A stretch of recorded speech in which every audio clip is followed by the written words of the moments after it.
Hi guys, welcome back to our channel. In this video, we'll discuss the molecular geometry of selenium oxybromide.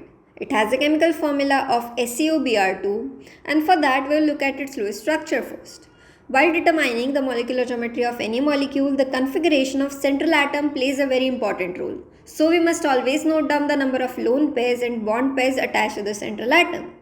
Here, selenium is the central atom, which is forming two single bonds with two bromine atoms and one double bond with oxygen atom. Apart from that, sulfur also has a lone pair of electron on it. Thus, the steric number, that is the sum of lone pairs and bond pairs attached to the central atom, is 4. If we look at the structure in 3D, we can see that the structure of SeOBr2 is trigonal pyramidal. And let us confirm that by referring to this table.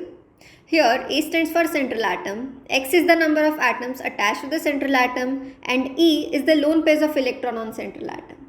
We have selenium as central atom, there are 3 atoms attached to it and 1 lone pair of electron, and that gives us a general formula of AB3N, that is AB3E. Thus, the steric number is 4, out of which 1 is lone pair and other are bond pairs. And that gives us a molecular shape of trigonal pyramidal and hybridization as sp3. For more such videos, make sure to subscribe our channel and thank you for watching.